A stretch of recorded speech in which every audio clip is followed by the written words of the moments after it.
Bạn là tụi mày mà nói này tươi cao như tụi mày mới tươi yang lang nghe tụi mày truyền nghe rồi này ở tươi tụi yang mong sẽ na vang yang lang nghe tụi mang sang ở tươi tụi yang mong sẽ na yang yang lang nghe tụi mày ghen ở tươi tụi yang mong sẽ na yang lang nghe tụi mày ghen ở tươi tụi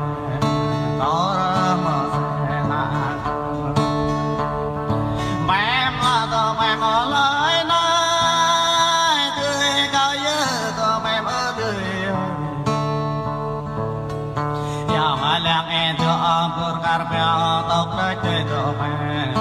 lok karpel ja de to dom ra ra mo meo kai chim de to men dom le ma ra je bung ba ram dom lam ma ra je bung ba vak de to men do vak na ra me jang le mẹ ma to mẹ mo lai na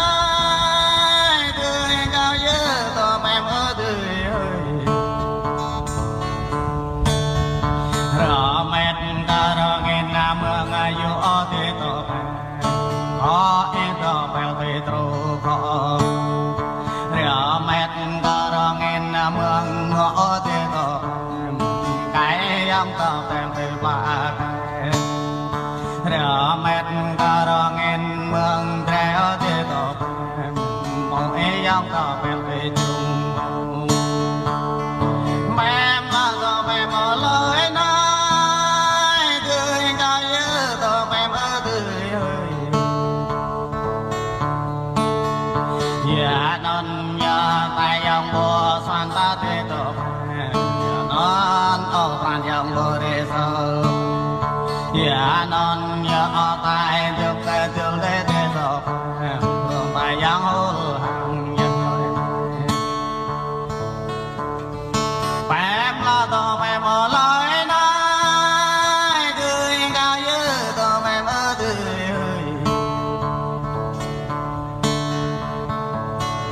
dòng bỏ sốc mà thua thương ta ở tươi tao em dòng bỏ sốc bông hoa ta yang bỏ sốc mà về ta ở tươi tổ em yang bỏ sốc về kim tao làm ta tươi tổ em là tổ em ở lời nói tươi cao như tổ em ở tươi yang bét ngày yang vật đưa cho bài đời tươi tổ em yang bét yang bài đưa hỏi đường được bộ mình tới chơi tổ em ấy ông bộ mình tôi nên em là tổ em ở lời nói tươi cao như tổ em ở tươi đó ra cái bộ em thấy hết chuyện ở cái tổ em rồi mình nghĩ thấy thêm ya đó ra mang về anh cười bé ở tuổi tổ em đom ra cười con nghe tuổi tổ em là tổ em ở lời nói bố mẹ dòng chẳng nhớ lời rồi mà bố mẹ dòng chẳng nhớ lời rồi mẹ ở tuổi tổ em nét chỉ dòng ngoài rêu bố mòn này dòng ngoài cho mẹ đây tổ em gió biết thì giờ hơi này em là tổ em ở lời nói tươi cao như tổ em ở tươi có chẳng về ta rồi này ở tươi tổ em say bữa chiêm lệ trẻ mơn ở nhằm bùa hôm la lệ trẻ mơn ở tươi tổ em rồi giá ra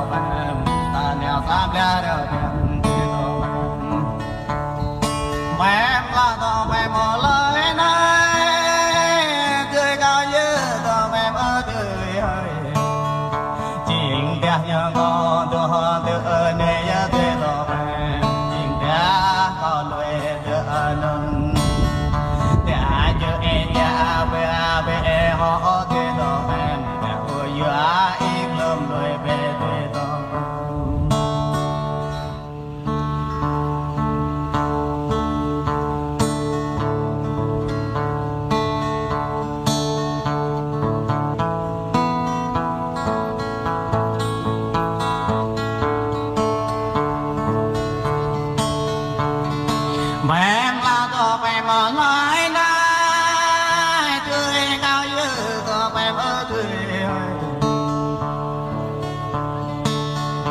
yang lang en to bay tring rồi này ở tươi to yang mơ sẽ na bang yang lang en to mang sang ở tươi to yang mơ sẽ na yang yang lang en to bay gan ở tươi to yang mơ sẽ na yang lang e do amwe kya de do tor ma se na mem la do mem lai na tươi cao như do mem ơ tươi yang lang e do ampur karpya tok de do mem lok karpya ja de do Đom ra rửa một mèo cây chim đất chế độ Đom lê mà rửa chế bùng bè trông Đom lòng mà rửa chế bùng bè vượt đất chế độ Đom ốc mà rửa mê